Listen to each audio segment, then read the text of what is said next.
إن الحمد لله نحمده ونستعينه ونستغفره ونعوذ بالله من شرور أنفسنا ومن سيئات أعمالنا. من يهده الله فلا مضل له ومن يضلل فلا هادي له، وأشهد أن لا إله إلا الله وحده لا شريك له، وأشهد أن محمدا عبده ورسوله. اللهم صل وسلم على عبدك ورسولك محمد وعلى آله وأصحابه أجمعين ومن تبعهم بإحسان إلى يوم الدين وسلم تسليما كثيرا. أما بعد، عباد الله، أوصيكم ونفسي بتقوى الله عز وجل، فقد فاز المتقون. وقال في محكم آياته وهو أصدق القائلين: يا أيها الذين آمنوا اتقوا الله حق تقاته ولا تموتن إلا وأنتم مسلمون. وقال أيضا في آية أخرى: يا أيها الناس اتقوا ربكم الذي خلقكم من نفس واحدة وخلق منها زوجها وبث منهما رجالا كثيرا ونساء واتقوا الله الذي تساءلون به والأرحام إن الله كان عليكم رقيبا. يا أيها الذين آمنوا اتقوا الله وقولوا قولا سديدا يصلح لكم أعمالكم ويغفر لكم ذنوبكم، ومن يطع الله ورسوله فقد فاز فوزا عظيما. أما بعد، فإن أصدق الكلام كلام الله، وخير الهدي هدي محمد صلى الله عليه وسلم، وشر الأمور محدثاتها، وكل محدثة في دين الله بدعة، وكل بدعة ضلالة، والضلالة وأهلها في النار. Ang lahat ng papuri at pasasalamat ay tanging kay Allah subhanahu wa ta'ala lamang. Naway ang kapayapaan at pagpapala ay sumakanyang propeta na si Propeta Muhammad sallallahu alaihi wasallam. Mga minamahal naming kapatid sa pananampalatayang Islam, panatiliin natin ang takot o pangamba kay Allah subhanahu wa ta'ala, dahil ang pagkakaroon ng takot o pangamba kay Allah ay siyang daan upang matatamasa natin ang tagumpay dito sa mundo at higit na sa araw ng paghuhukom. Sinabi ng Allah subhanahu wa ta'ala: o kayong mga mananampalataya kay Allah, magkaroon kayo ng takot kay Allah subhanahu wa ta'ala, at huwag niyong hayaan magkaroon kayo ng takot kay Allah subhanahu wa ta'ala ng tunay na pagkatakot sa Kanya, sa pamamagitan ng pagsasagawa ng mga bagay na ipinag-uutos ng Allah at paglayo sa mga bagay na ipinagbabawal niya. At huwag niyong hayaan na datnan kayo ng kamatayan, liban na lamang kayo ay mga Muslim, liban na lamang kayo ay tunay na sumasamba o di kaya nananampalataya kay Allah subhanahu wa ta'ala. Mga minamahal namin kapatid sa pananampalatayang Islam, panatiliin natin ang takot kay Allah subhanahu wa ta'ala, dahil ang Allah subhanahu wa ta'ala ay siyang nakakasubaybay sa ating mga gawain. Gayon din, ang Allah subhanahu wa ta'ala ay napakadalubhasa sa lahat ng mga bagay na ginagawa ng kanyang mga alipin. Alam ng Allah subhanahu wa ta'ala ang lahat ng ating gawain. Kaya nararapat na magpalapit tayo kay Allah subhanahu wa ta'ala sa pamamagitan ng pagsagawa ng mga ibadah, sa pamamagitan ng pagsagawa ng mga mabubuting gawaing pagsamba sa Kanya, at sa pamamagitan ng paghihingi ng kapatawaran at pagsisisi sa mga kasalanan na gawa natin kay Allah subhanahu wa ta'ala. Dahil katotohanan ng Allah subhanahu wa ta'ala ay ang tagapangalaga sa Kanyang mga alipin at ganap na nakakabatid sa kanila. Siya ang higit na nakakaalam sa kanilang kahinaan at pagkukulang, na nagiging sanhi ng pagkagawa nila ng kasalanan kay Allah subhanahu wa ta'ala. Dahil dito, binuksan ng Allah subhanahu wa ta'ala ang pinto ng Kanyang kapatawaran upang magbigay pag-asa sa mga taong naghahangad nito. At siya ay higit na maawain sa mga umaasang makamit ito. Siya ay malapit sa mga taong humihingi at nananalangin sa Kanya upang sila ay mailigtas sa anumang sakuna at galit ng Allah subhanahu wa ta'ala. Tunay na ang kalaban ng isang tao o di kaya ang kanyang katunggali ay ang kanyang sarili. Dahil siya sa kanyang sarili ang gumagawa ng kabutihan, gayon din siya sa kanyang sarili ang gumagawa ng kasamaan. Kaya tulad ng ating binanggit na binuksan ng Allah subhanahu wa ta'ala ang pinto ng kanyang kapatawaran para sa kanyang mga alipin na tulad natin na laging nakakagawa ng kasalanan. Mga kapatid sa pananampalatayang Islam, ang bawat isa sa atin ay nahaharap sa iba't ibang pagsubok na maaari ang pagsubok na ito ay hayag na nakikita ng mga tao o di kaya pagsubok na walang nakakaalam kung hindi ikaw at ang Allah subhanahu wa ta'ala. Subalit, anuman ito, isa sa mga dahilan na magbibigay ang Allah subhanahu wa ta'ala ng solusyon sa atin, sa ating mga suliranin, sa ating mga problema, ay unang-una ang pagkakaroon ng takot sa Kanya. Sa pamamaraang pagsasagawa ng mga bagay na ipinag-uutos ng Allah at paglayo sa mga bagay na ipinagbabawal Niya. Gayon din, mula naman sa gabay ng Propeta sallallahu alaihi wasallam, Kanyang sinabi na ang Allah subhanahu wa ta'ala ay tutulong sa Kanyang alipin kapag ang Kanyang alipin ay humihingi sa Kanya. Lalong-lalo na yaong mga taong palaging o di kaya palagiang humihingi ng kapatawaran kay Allah subhanahu wa ta'ala. Humihingi ng tawad kay Allah subhanahu wa ta'ala. Palagian, dalisay, at taus-pusong paghingi ng tawad kay Allah subhanahu wa ta'ala. Tulad ng sinabi ng Propeta sallallahu alaihi wasallam sa hadith na naiulat ni Imam Abu Dawud, hadith na mula kay Abdullah ibn Abbas radiyallahu anhuma. Kanyang sinabi ng Propeta sallallahu alaihi wasallam, man lazima al-istighfar ja'ala Allah lahu min kulli dhiqin makhraja wa min kulli hammin faraja wa razaqahu min haythu la yahtasib. Sinabi ng Propeta sallallahu alaihi wasallam, sino man ang palagiang humihingi ng kapatawaran kay Allah subhanahu wa ta'ala sa pamamagitan ng istighfar, sa pamamagitan ng pagbigkas o pagsabi ng astaghfirullah, at higit sa lahat sa pamamagitan ng pagtawbah o paghingi, pagbalik loob kay Allah subhanahu wa ta'ala, ay bibigyan siya ng Allah subhanahu wa ta'ala min kulli dhiqin makhraja. Sa lahat ng kaniyang problema o di kaya suliranin, ay bibigyan siya ng solusyon ng Allah subhanahu wa ta'ala. Wa min kulli hammin faraja, at gayon din ang Allah subhanahu wa ta'ala ay magbibigay lunas sa kanyang pinagdaraanan sa buhay. Wa razaqahu min haythu la yahtasib, at katotohanan ng Allah subhanahu wa ta'ala ay bibiyayaan siya ng mga kabutihan na hindi niya inaasahan. Biyaya na hindi lamang sa mga material na bagay. Dahil inaakala ng karamihan sa mga tao na ang biyaya lamang ng Allah subhanahu wa ta'ala ay limitado sa mga material na bagay. Yaman, pera, o ano pa. Hindi nila nababatid na ang gabay ng Allah subhanahu wa ta'ala sa kanyang tuwid na landas, ito ay biyaya mula kay Allah subhanahu wa ta'ala. Ang ating mabuting kalusugan, ang ating bakanteng oras, at gayon din ang pagpigil ng Allah subhanahu wa ta'ala ng kasamaan o di kaya sakuna sa ating buhay, sa ating bansa, ito ay mula sa mga biyaya ng Allah subhanahu wa ta'ala. Walang nakakabatid nito, liban na lamang ang mga tunay na nanampalataya kay Allah subhanahu wa ta'ala. Mga kapatid sa pananampalatayang Islam, ang paghingi ng kapatawaran kay Allah subhanahu wa ta'ala ay hindi lamang natin ginagawa dahil takot tayo sa kapahamakan o sakuna, o dahil sa kagustuhan natin na magkaroon tayo ng solusyon sa ating mga suliranin. Ito'y ginagawa natin higit sa lahat dahil ito'y nalalaman natin na ito ay kalugod-lugod para kay Allah subhanahu wa ta'ala. Bilang mga tao, tayo ay likas na nakakagawa ng kasalanan.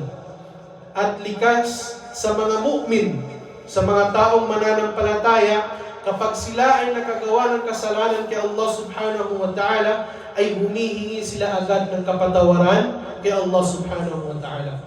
Sinabi ng propeta sallallahu alaihi wasallam sa hadith na naiulat ni Imam Muslim, hadith mula kay Abu Hurairah na way kalugdan siya ng Allah, kanyang sinabi ng propeta sallallahu alaihi wasallam, "Walladhi nafsi biyadihi law lam tudhnibu la dhahaba Allah bikum wa la jaa biqaumin yudhnibuna fayastaghfiruna Allah fayaghfir lahum."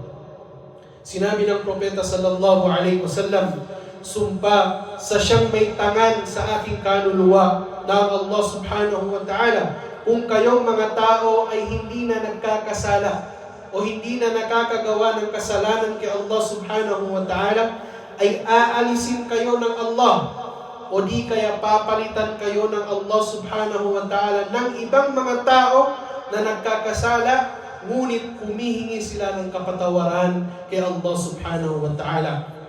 At sila ay pinapatawad ng Allah subhanahu wa ta'ala.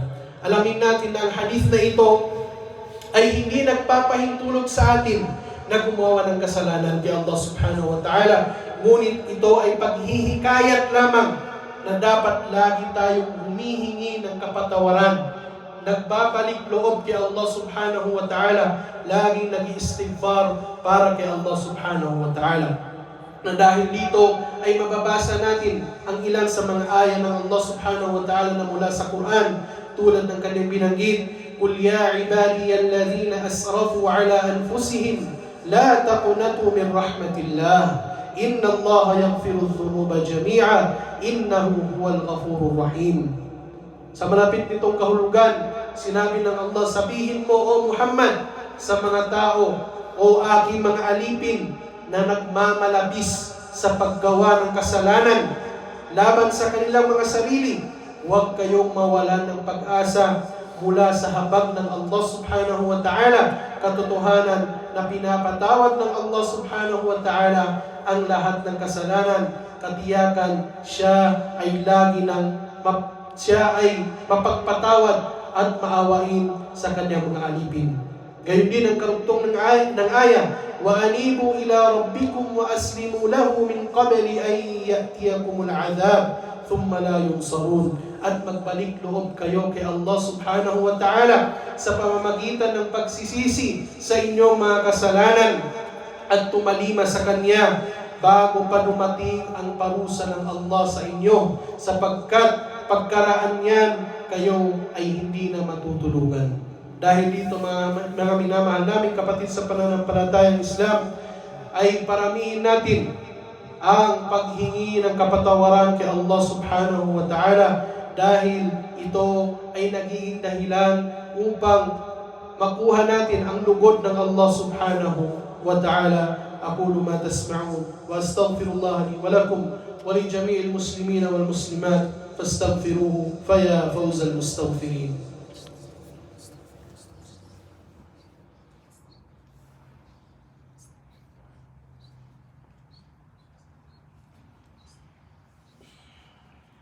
الحمد لله الواحد الأحد الفرد الصمد الذي لم يلد ولم يولد ولم يكن له كفوا أحد. Amma ba'd, mga minamahal namin kapatid sa pananampalatayang Islam, mula sa mga biyaya ng Allah subhanahu wa ta'ala sa atin, mga kanyang alipin, na tayo ay binigyan ng kaunting oras dito sa mundo upang maparami pa natin ang ating mga ibada o di kaya pagsamba kay Allah subhanahu wa ta'ala. Mula rin sa mga biyaya ng Allah subhanahu wa ta'ala na tayong kanyang mga alipin ay pinaabot niya sa buwan ng Sha'ban. Tayo ngayon ay nasa buwan ng Sha'ban. Isang buwan na lamang o di kaya ilang araw na lamang ay darating na sa atin ang buwan ng Ramadan. Allahumma balligh na Ramadan. Ngunit alamin natin ang kahalagahan ng buwan ng Sha'ban, buwan na kung saan tayo ay nandito ngayon. Sinabi ng propeta sallallahu alaihi wasallam ang kahalagahan ng buwan ng Sha'ban. Mula sa hadith na naiulat ni Imam Ahmad at ni Imam An-Nasai, sinabi o di kaya iniulat ni Usama bin Zaid na may kalugdan siya ng Allah subhanahu wa ta'ala. Kanyang sinabi, "Qultu ya Rasulallah, lam araka tasumu shahran min ash-shuhuri ma tasumu min Sha'ban." Isang sahaba, kasamahan ng propeta sallallahu alaihi wasallam na si Usama bin Zaid, ay tinanong niya ang propeta sallallahu alaihi wasallam at kanyang sinabi, "O propeta ng Allah, hindi kita nakita na nag-ayuno sa isang buwan higit sa buwan ng Sha'ban." Hindi kita nakita na nag-ayuno sa isang buwan mula sa lahat ng buwan liban na lamang sa buwan ng Sha'ban. Ano ang kadahilanan bakit nag-aayuno ang propeta sallallahu alaihi wasallam sa buwan na ito? Kanyang sinabi, "Dhalika shahrun yaghfulu an-nasu anhu."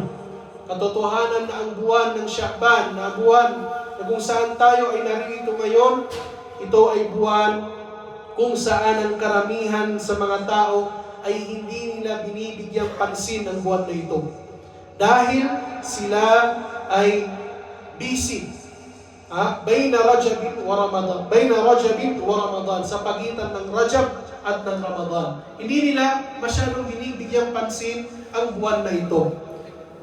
At sinabi ng propeta sallallahu alaihi wasallam, "Wa huwa shahrun turfa'u fihi al-a'malu ila rabbil alamin."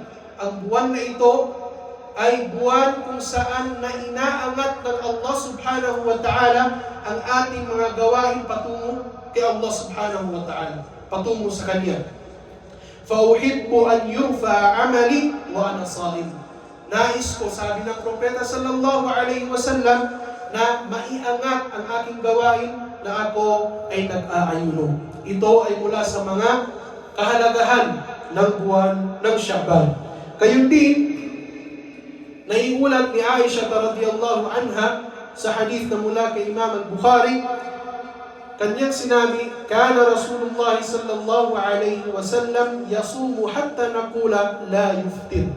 Sinabi ng Aisha, asawa ng propeta sallallahu alaihi wasallam, ang propeta sallallahu alaihi wasallam, sabi niya, ay nag-aayuno hanggang sa inaakala namin, o di kaya sinasabi namin na hindi na siya nag-i-iftar.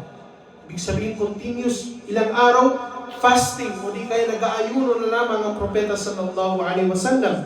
Wa yuftiru hatta naqula la yasum. At gayon din ang propeta sallallahu alaihi wasallam, may mga araw na hindi siya nag-aayuno. Hindi siya nag-aayuno sa mga araw na yun.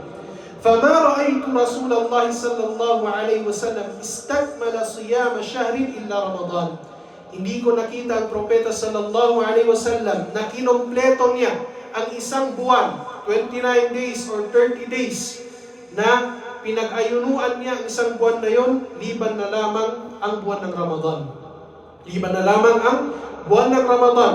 وَمَا رَأَيْتُهُ أَكْثَرَ صِيَامًا مِنْهُ فِي شَعْبَانَ. Ngunit pagkatapos ng buwan ng Ramadan, ang pinakamaraming pag-aayuno ng propeta sallallahu alaihi wasallam ay sa buwan ng Sha'ban. Sa buwan kung saan tayo ay naririto ngayon. Hindi ibig sabihin na ang lahat ng buwan o lahat ng araw ng Sha'ban ay pinag-aayunuan ng propeta sallallahu alaihi wasallam. Ngunit ang karamihan sa mga araw ng Sha'ban ay nag-aayuno ang propeta sallallahu alaihi wasallam. Dahil ito ay isa sa mga pinakamainam na ibada o di kaya pagsamba na maaaring gawin ng bawat isa sa atin upang matatamasa natin ang lugod ng Allah subhanahu wa ta'ala. Inna Allah wa malaikatahu yusalluna 'alan nabi.